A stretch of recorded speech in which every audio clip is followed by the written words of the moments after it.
अफगानिस्तान से अमेरिका की वापसी को कितना वक्त हुआ? 24 घंटे, उससे ज्यादा बीत चुके हैं, लेकिन तालिबान का जश्न अभी भी चल रहा है।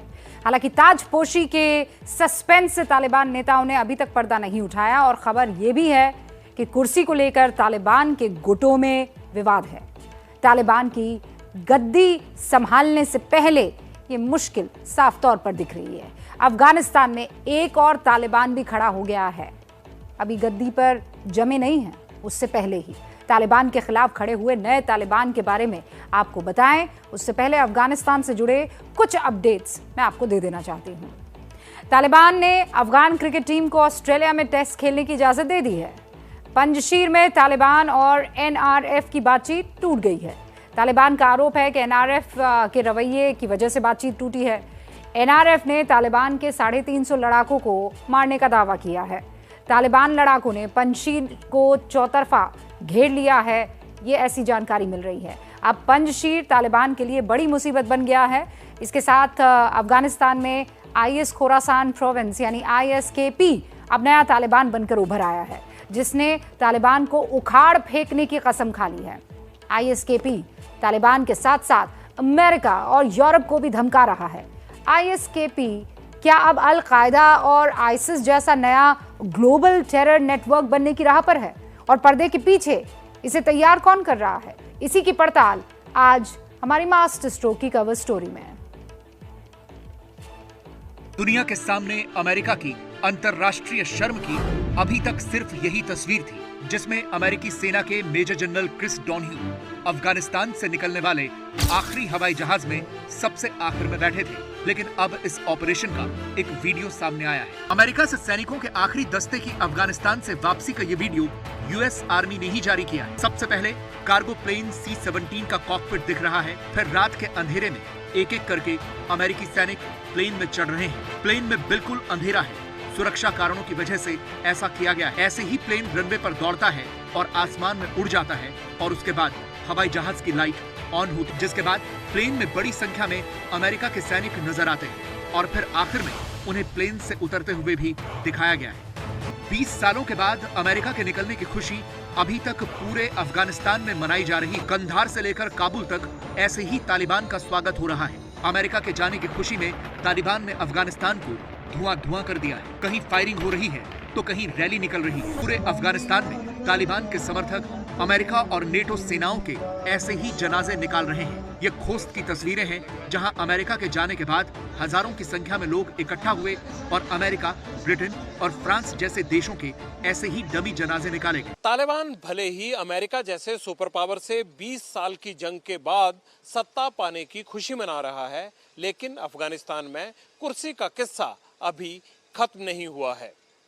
तालिबान 2 की सरकार बनने से पहले ही तालिबान 3 उनके दुश्मन बनकर मैदान में आ गए हैं।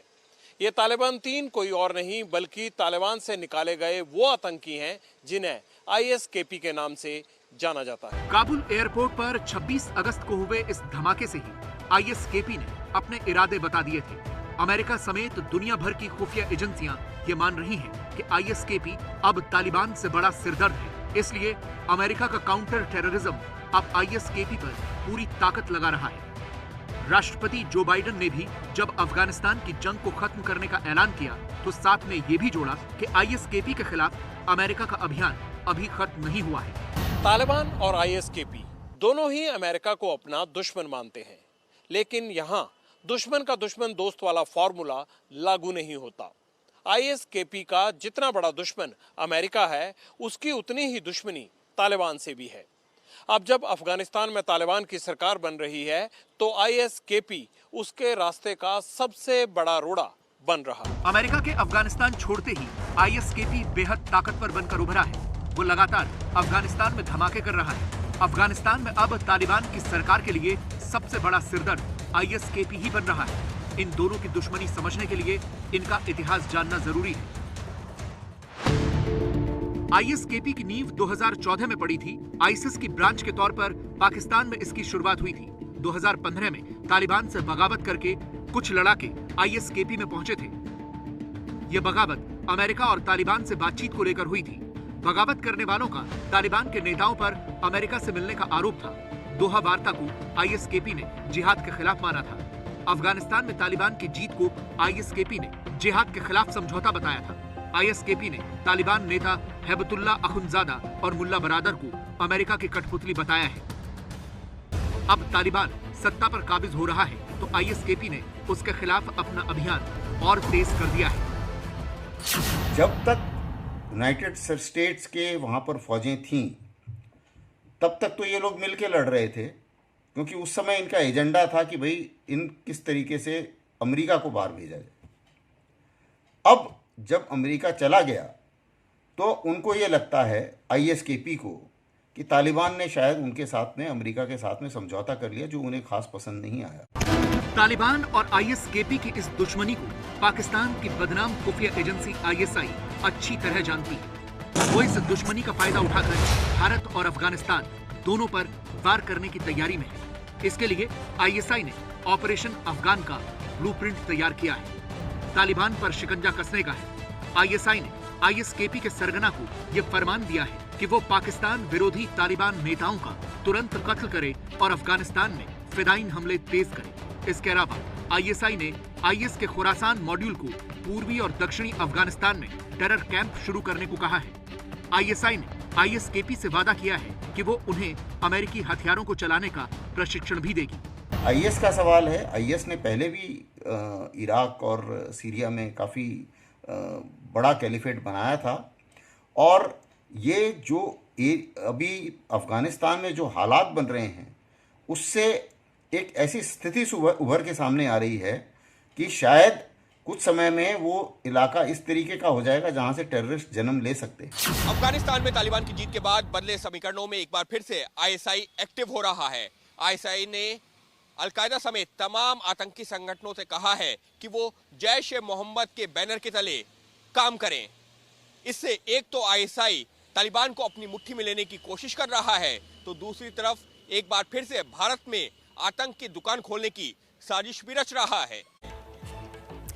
देखिए, तालिबान के खिलाफ आईएसकेपी को खड़ा करने और उसे तालिबान का दुश्मन बनाने की पाकिस्तान की चाल जो है वो बहुत सोची समझी है। इसके लिए पहले आप तालिबान में शामिल संगठनों के बारे में समझिए जिन्हें पाकिस्तान ने अपने देश में आतंकी घोषित कर रखा है। पहला नाम है हक्कानी नेटवर्क का। पाकिस्तान इसे अपना दुश्मन मानता है। इसके बाद नंबर आता है तहरीक-ए-तालिबान पाकिस्तान का, जिसमें पेशावर में स्कूल में मासूम बच्चों के कत्लेआम की वो तस्वीरें आपको याद होंगी। कत्लेआम किया था इस संगठन ने। तीसरा नाम है सिपाह-ए-साहबा पाकिस्तान का। इसे पाकिस्तान अपना दुश्मन मानता है। तालिबान में शामिल इन संगठनों पर नजर रखने और तालिबान पर दबाव बनाने के लिए आईएसआई ने आईएसकेपी के आतंकियों का इस्तेमाल शुरू किया है, और पाकिस्तान की मदद से ही आईएसकेपी तेजी से ग्लोबल टेरर ऑर्गेनाइजेशन बन भी रहा है। 2015 में जो स्थापना हुई थी आईएसकेपी की, उसके बाद अफगानिस्तान के फरहा प्रांत में इसने जड़ें जमाई, लेकिन तालिबान ने आईएसकेपी को फरहा से उखाड़ फेंका। इसके बाद 2016 में आईएसकेपी ने नांगहार में कब्जा कर लिया, लेकिन तालिबान ने उसे यहां से भी भगा दिया। फिर 2016 में अमेरिका तालिबान वार्ता शुरू होने पर आईएसकेपी ने अफगानिस्तान में धमाके तेज कर दिए। तालिबान और अमेरिका की जो ये वार्ता थी, इसी दौरान आईएसकेपी ने नांगहार और कुनार में फिर से अपनी जड़ें जमा दी। अमेरिका की वापसी के दौरान आईएसकेपी ने अमेरिकी सेना के हथियार भी लूटे, और आईएसआई की मदद से आईएसकेपी आईएसआईएस की सबसे मजबूत ब्रांच बनकर उभर रहा है। आईएसकेपी की बढ़ती ताकत से ये डर अब बढ़ गया है कि कहीं ये आईसिस या अल कायदा की तरह एक ग्लोबल टेरर ऑर्गेनाइजेशन की जगह ना ले ले। ऐसा ना हो, इसके लिए अमेरिका के साथ साथ कई देशों ने अभियान शुरू कर दिया है इस संगठन को रोकने के लिए। आईएसकेपी की बढ़ती ताकत ने अमेरिका ही नहीं, यूरोप और भारत की भी चिंताएं बढ़ा दी हैं। इसलिए बाइडेन ने आईएसकेपी के खिलाफ जंग न बंद करने का ऐलान किया, तो ब्रिटेन ने आईएसकेपी के ठिकानों पर हवाई हमले की चेतावनी दी। ब्रिटेन के वायुसेना प्रमुख सर माइक विंगस्टन ने कहा, अफगानिस्तान में आईएसकेपी के 2000 आतंकी हैं। हम आईएसकेपी के ठिकानों पर कभी भी हमला कर सकते हैं। ब्रिटेन आईएसकेपी के खिलाफ किसी भी कार्रवाई में शामिल हो सकता है। हम स्ट्राइक के जरिए सेना भेजकर या किसी देश के इक्विपमेंट का प्रयोग करके आतंकी संगठन पर हमला कर सकते हैं। ISKP जिस खुरासान मॉड्यूल की बात करता है और जिस जमीन पर झंडे गाड़ने का ख्वाब देख रहा है, उसमें भारत का भी एक बड़ा हिस्सा आता है। चूंकि ISKP पाकिस्तान के इशारों पर नाच रहा है, तो पाकिस्तान उसके इस इरादे को भारत के खिलाफ जरूर इस्तेमाल करेगा।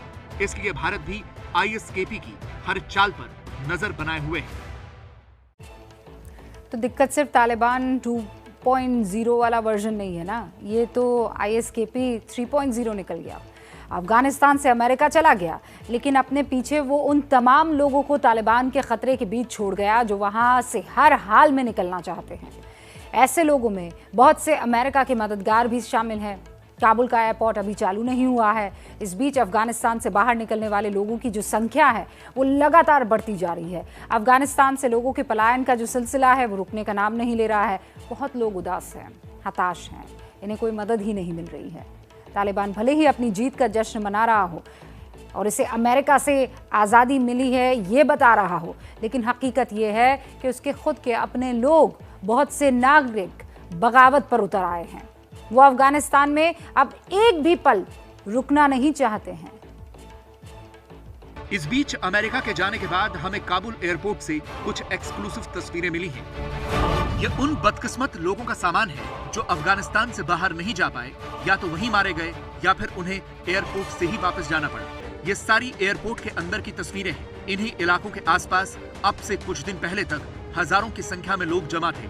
सुबह से लेकर रात तक वो यहीं टिके रहते थे, इस उम्मीद में कि कहीं किसी तरह से बस यहाँ से बाहर निकल जाएं। लेकिन फिर काबुल एयरपोर्ट पर ब्लास्ट हुए और 180 से ज्यादा अफगानी यहीं मारे गए। ये उन्हीं लोगों का सामान है। यहाँ के जो सिक्योरिटी का मसला है ये आज पूरे के पूरे तालिबान के हाथों में है। और यहाँ पे जो है बदरी केता के नाम से जो इनका आदमी है यहाँ पे सेटल हो चुके हैं और पूरी की पूरी सिक्योरिटी इन लोगों के इंचार्ज में है। जैसे कि आप लोगों के लग रहा है कि इस राइट साइड पे जो मेरा है ये जो था अमेरिकन के या आर्मी एरिया था और यहाँ से आर्मी फ्लाइट्स हो रहे थे। और जो मेरे लेफ़्ट साइड हैं यहाँ पे इन लोगों की जो है पब्लिक फ्लाइट्स हो रहे थे। और इसका जो आज जो 20 साल के बाद जदोजहद के बाद जो है तालिबान फूल के सारे अफगानिस्तान पे सेटल हुआ है। काबुल एयरपोर्ट पर अब पूरी तरह से तालिबान की अल बदरी ब्रिगेड का कब्जा हो चुका है। खुले वाहनों में जवानों की गश्त हो रही है। काबुल का यह हामिद करजई एयरपोर्ट पूरी तरह से तालिबान के कब्जे में है। एयरपोर्ट पर बहुत से विमान खड़े हैं। एयरपोर्ट की आवाजाही अभी बंद है, इसलिए विमान तालिबानी आतंकवादियों के लिए सैर सपाटे की जगह बने हुए हैं। खाली पड़े विमानों के भीतर तालिबानी आतंकियों का टूरिज्म चल रहा है। वो विमानों में ऐसे ही घूम रहे हैं अपनी गन्स के साथ। अब एयरपोर्ट की सुरक्षा का जिम्मा इन्हीं तालिबानी लड़ाकों का है जो अब बहुत खुश हैं। लेकिन अमेरिका के अफगानिस्तान से ऐसे निकलने पर बहुत से सवाल उठ रहे हैं, क्योंकि जो बाइडेन की सेना अफगानिस्तान से पूरे 24 घंटे पहले निकली है। वो मंगलवार तक रुक सकते थे, लेकिन उन्होंने अपना ऑपरेशन पहले ही खत्म कर दिया। सवाल इस बात को लेकर भी उठ रहे हैं कि अफगानिस्तान को छोड़ने की जल्दबाजी में जो बाइडेन प्रशासन ने कई अमेरिकी नागरिकों और उनके सहयोगियों को भी पीछे छोड़ दिया। यानी ऐसे कई लोग अमेरिकी विमानों में जगह हासिल नहीं कर पाए जिन्होंने अफगानिस्तान पर नियंत्रण के दौरान अमेरिका की ऑपरेशंस में मदद की थी। ऐसी ही एक कहानी है अफगानिस्तान के मोहम्मद की। इस तस्वीर में आपको अमेरिका के राष्ट्रपति जो बाइडेन, पूर्व विदेश मंत्री जॉन कैरी और एक और अमेरिकन नेता चक हेगल दिख रहे हैं। ये साल 2008 की तस्वीर है। 2008 में जो बाइडेन और ये दोनों नेता अफगानिस्तान के दौरे पर थे, लेकिन भारी बर्फ के तूफान में उनका हेलीकॉप्टर फंस गया था। हेलीकॉप्टर को एक पहाड़ पर इमरजेंसी लैंडिंग करनी पड़ी। अमेरिकन सेना को इमरजेंसी मैसेज दिया गया। तुरंत बागराम एयरफील्ड से अमेरिकन सैनिक अपने नेताओं की मदद के लिए निकले, तो उनके साथ मोहम्मद भी थे, जो अमेरिकी सेना के साथ दुभाषिए के तौर पर काम कर रहे थे। उन्हीं की कोशिशों की बदौलत जो बाइडेन समेत तीनों नेता सुरक्षित वापस लौटे। अब खबर यह है कि मोहम्मद तालिबान के खौफ से बचने के लिए भागे भागे फिर रहे हैं। उन्होंने अपना घर भी छोड़ दिया है। साथ ही अमेरिका के राष्ट्रपति से खुद को और अपने परिवार को बचाने की गुहार लगाई है। मोहम्मद उन बदकिस्मत लोगों में से हैं जिन्हें तालिबान के राज में डर से जीने के लिए छोड़कर अमेरिका वापस लौट गया। बताया यही जाता है कि मोहम्मद की वीजा एप्लीकेशन अभी तक लटकी हुई है। मोहम्मद को तालिबान के चंगुल से निकालने का मुद्दा अमेरिकन मीडिया में छाया हुआ है। उनकी निकासी को लेकर व्हाइट हाउस की प्रेस कॉन्फ्रेंस में भी सवाल पूछा गया। अमेरिका के अलग अलग शहर अब अफगान शरणार्थियों की मदद के लिए आगे आ रहे हैं। जैसे न्यूयॉर्क शहर के मेयर ने ऐलान किया है कि वो शरणार्थियों के लिए एयरपोर्ट पर ही बिल्डिंग बनाएंगे। पूरी दुनिया को शरणार्थियों की मदद के लिए ऐसे ही आगे आना पड़ेगा। लेकिन उनका क्या होगा जो अफगानिस्तान में ही छूट गए और तालिबान का अत्याचार।